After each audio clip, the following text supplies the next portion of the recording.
창세기 39장입니다. 창세기 39장 1절에서 6절 말씀 교독합니다. 오늘 말씀은 다시 요셉의 삶으로 돌아옵니다. 애굽으로 팔려간 요셉의 노예 생활을 담고 있습니다. 그래서 오늘 말씀은 요셉의 애굽 생활이라는 제목으로 은혜 받기로 원합니다. 첫째로 보면 여호와께서 함께 하셨다. 1절에서 3절 말씀입니다. 1절 말씀 보면 요셉은 친위대장 보디발의 집에 노예로 팔려갔습니다. 노예의 삶이었지만 요셉의 인생에 다른 점이 하나 있었습니다. 그것은 2절 말씀에 여호와께서 요셉과 함께 하셨다. 이게 다른 점입니다. 이 여호와께서 함께 하시는 것은 이 문장으로 봤을 때 여호와께서 능동으로 표현되어 있어요. 그래서 여호와께서 먼저 찾아오신 거예요. 요셉이 요청한 것이 아니고 요셉이 노예가 된 그 날부터 여호와께서 요셉을 찾아오셔서 요셉과 함께 하셨습니다. 근데 이 사실을 요셉이 이제 깨닫게 된 거죠. 그래서 요셉은 무슨 일을 하든지 형통하게 되었다. 형통이라는 말은 장애물이 없는 것입니다. 그냥 막힘없이 다 이루어지는 거죠.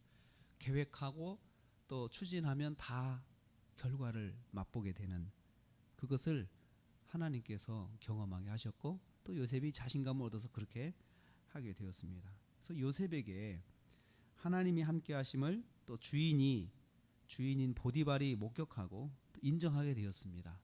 제가 왜 저렇게 잘할까? 가만히 지켜보니까 여호와께서 함께 하시는 것을 이 주인이 목격을 하게 되었습니다. 요셉에게 무슨 일을 맡겨도 감당하는 것은 여호와께서 함께 하심을 알게 되었습니다. 비록 노예지만 여호와께서 함께 하시는 삶을 살게 된 사람이 바로 요셉입니다. 요셉은 노예라는 인생의 바닥에서 비로소 여호와를 알고 동행하게 되었습니다. 두 번째로 여호와께서 요셉을 위해 역사하셨습니다. 4절과 5절 말씀입니다. 요셉은 주인으로부터 절대 신뢰를 받게 되었습니다. 그래서 가정 총무까지 되었죠. 여호와께서는 이러한 요셉이 하는 일마다 요셉을 위해서 역사해 주셨습니다. 그래서 주인은 요셉 덕분에 여호와의 복을 받은 것입니다. 그래서 5절 말씀 보면은 이렇게 되어 있습니다. 여호와께서 요셉을 위하여 복을 내리심으로. 복은 누가 받습니까? 주인이 받습니다. 요셉의 축복의 통로가 된 거죠. 또 복을 내리심으로 두 번이나 반복이 돼 있어요. 복을 내리셨다, 복을 내리셨다. 주인이 복동의를 얻게 된 것입니다. 요셉 덕분에 집안 모든 일이 형통하게 되었습니다.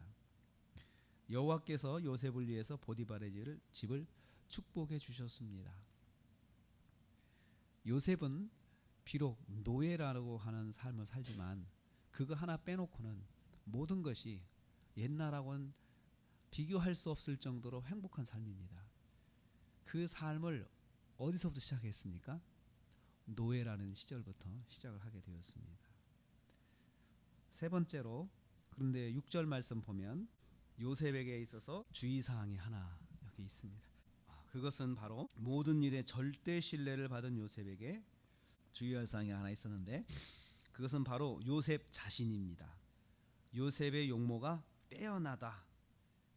6절 후반부에 요셉의 용모가 빼어나고 아름다웠다.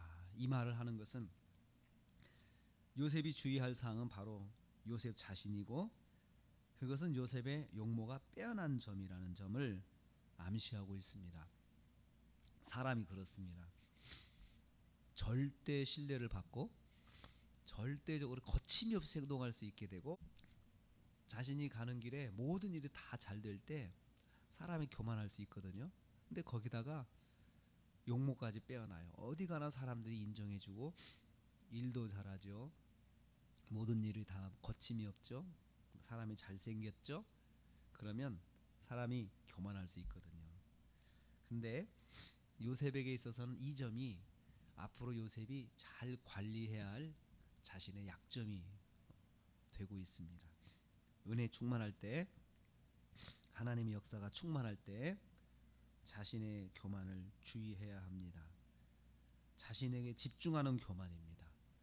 자기가 모든 걸 다 할 수 있고 또 약점이 없는 사람이 자기 때문에 교만할 수 있거든요. 그래서 이 점을 이제 어떻게 관리하는지, 이 점 때문에 어떤 어려움이 오는지 이제 성경이 이것을 이제 펼쳐 나갈 것입니다. 요셉의 최대 약점은 빼어난 용모입니다. 모든 일에 인정받은 요셉이 자기 교만이라는 함정을 이제 가지고 있음을 암시하고 있습니다. 우리는 하나님께서 우리와 함께 하셔서 모든 일이 형통할 때 우리가 주의해야 될 것이 있습니다. 자기 자신입니다. 자기 교만을 주의해야 되는데 이것을 성경이 우리한테 말씀해 주고 있습니다. 어떻든 요셉은 노예라고 하는 인생의 바닥에 살면서 그 삶에서 요셉은 하나님을 만나게 되었고 하나님께서 절대적으로 역사하셨습니다. 참 이런 사람 얼마나 행복하겠습니까? 비록 노예라는 신분만 빼놓고는 요셉의 삶은 그 고통을 잊을 정도로 행복한 삶이었을 것입니다. 우리는 이 말씀을 통해서 어려운 시절에 하나님과 함께 하심을 경험할 수 있다면 그 어려움은 우리가 얼마든지 감당할 수 있을 것입니다. 그래서 혹시 어려운 시절이 있다면 그 시절 속에 여호와를 만나십시오. 하나님은 얼마든지 우리를 만나시기 위해서 준비하고 계시고 또 찾아오십니다. 찾아오셔도 내가 만나지 못하는 것은 이 어려운 시절에 대한 내가 불만을 갖고 어려운 시절에 대해서 내가 고통스러워하고 거기에 빠져 있으면 하나님의 역사를 경험할 수가 없습니다. 오늘 요셉은 보디발의 집에 가서부터 하나님을 경험하고 그 아버지 품에서 행복한 시절에는 하나님을 잘 알지 못했습니다. 그런데 이 시절 알게 된 것은 그의 인생의 그 최대의 축복이고 그리고 최대의 전환점이 되었습니다. 오늘도 하루를 시작합니다. 하나님이 함께 하시는 하루, 그리고 하나님이 함께 하셔서 형통하게 하시는 하루가 되어서 승리하시기를 주님의 이름으로 축복합니다.